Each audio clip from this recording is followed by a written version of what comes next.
Hello friends and welcome back to my channel. My name is Katelyn from Florals.com and welcome to Summer of Stories 2021 with my lovely friend Sarah Scraps, who made the intro slide there for her album that she's going to work on this summer.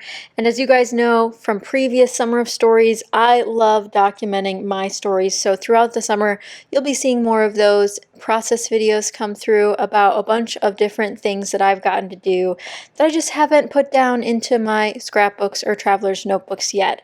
So as several of you guys already know, this month we're tackling my Montana trip that I took a few years ago, and I'm super excited because this is my first layout back in months, and I thought it might have been difficult to get back in the groove, but thanks to already having this wonderful kit put together, make sure you check out my kit video, which I'll have linked down below in case you haven't seen it yet. I just zoomed right through this. This is only sped up 2 times.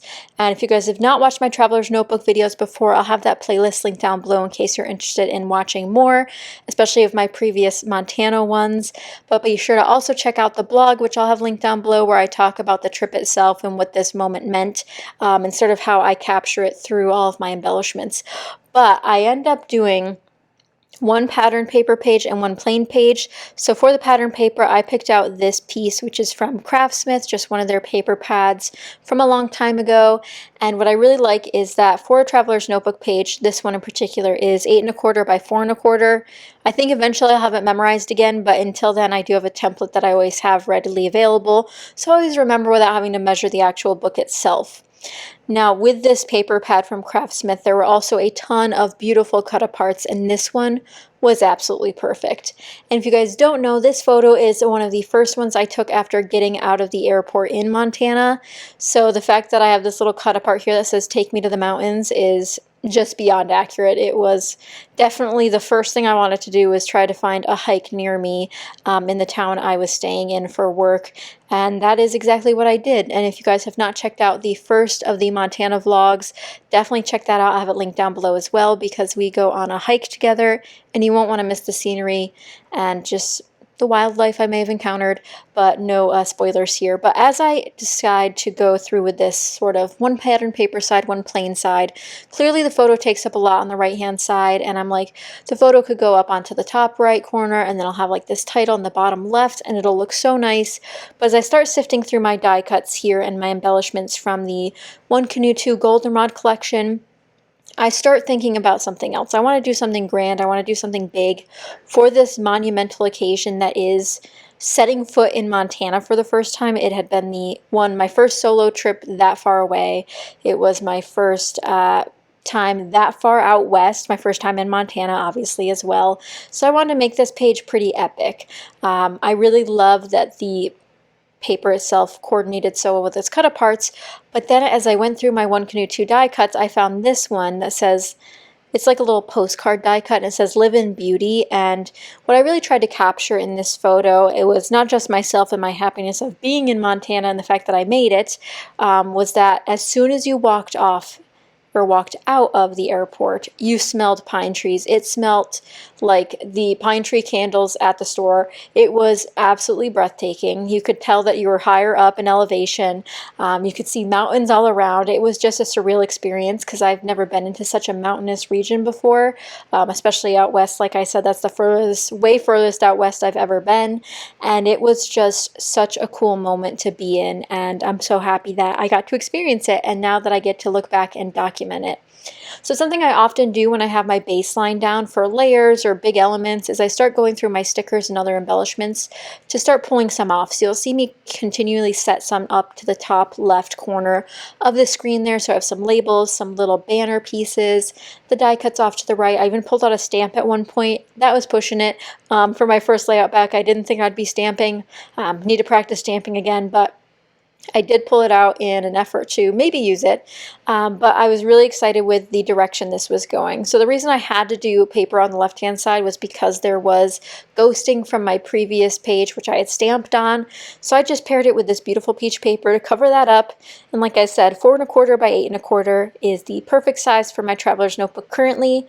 But there are so many wonderful sizes for traveler's notebooks, and if you guys love scrapbooking smaller photos, I would highly recommend you try it out. I've adored using it for my 4x6 photos so far, and I've done it for 2 other notebooks, and you can definitely check those out again on my channel. But here's where I decide to kind of commit to where that little flower is. I'm not sure what type of flower it is, but it's very beautiful. And I have matching die cuts because the One Canoe 2 has the sticker set, they have the die cut set, and I happen to have a lot of this collection, except the 12 by 12 papers. Had I had the 12 by 12 papers, I think this would have been like fully One Canoe 2.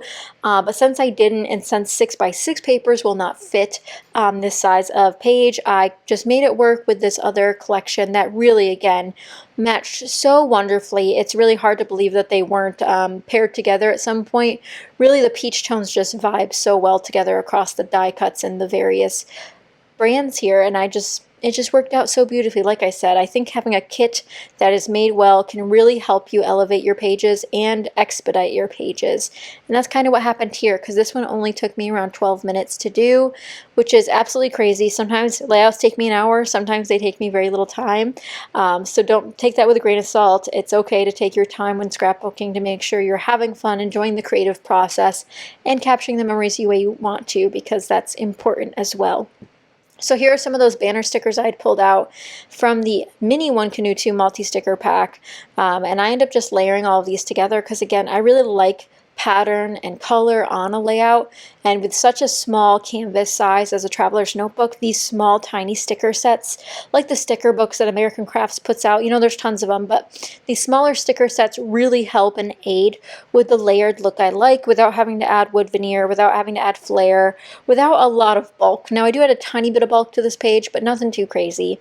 But for now, I end up building out a cluster in the bottom right with a freckled fawn label, and then some phrase stickers that I put about from the One Canoe 2 collection, and then a little heart from the same sticker sheet.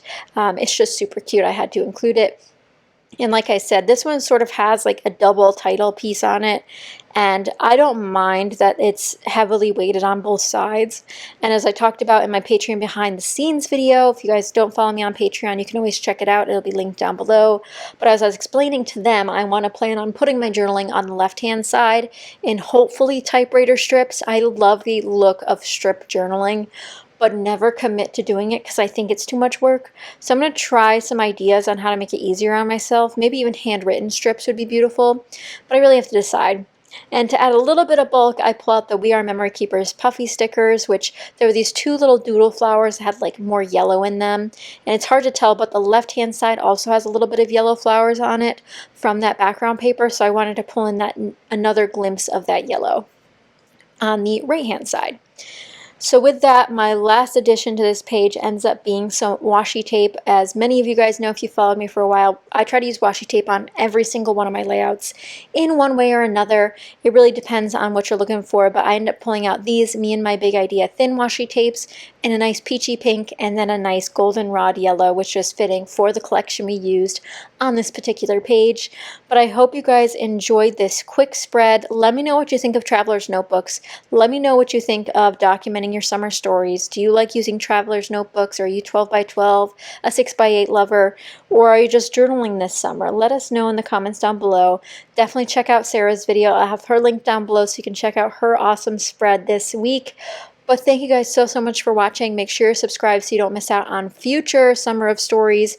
And be sure to make sure you're also subscribed to my blog to hear more about this process and the photo itself and my trip to Montana. There's a lot going on this summer, so I hope you guys will be joining us for the duration of Summer of Stories. But thank you guys so much for watching. Again, I hope you enjoyed, and I'll see you guys next time. Bye!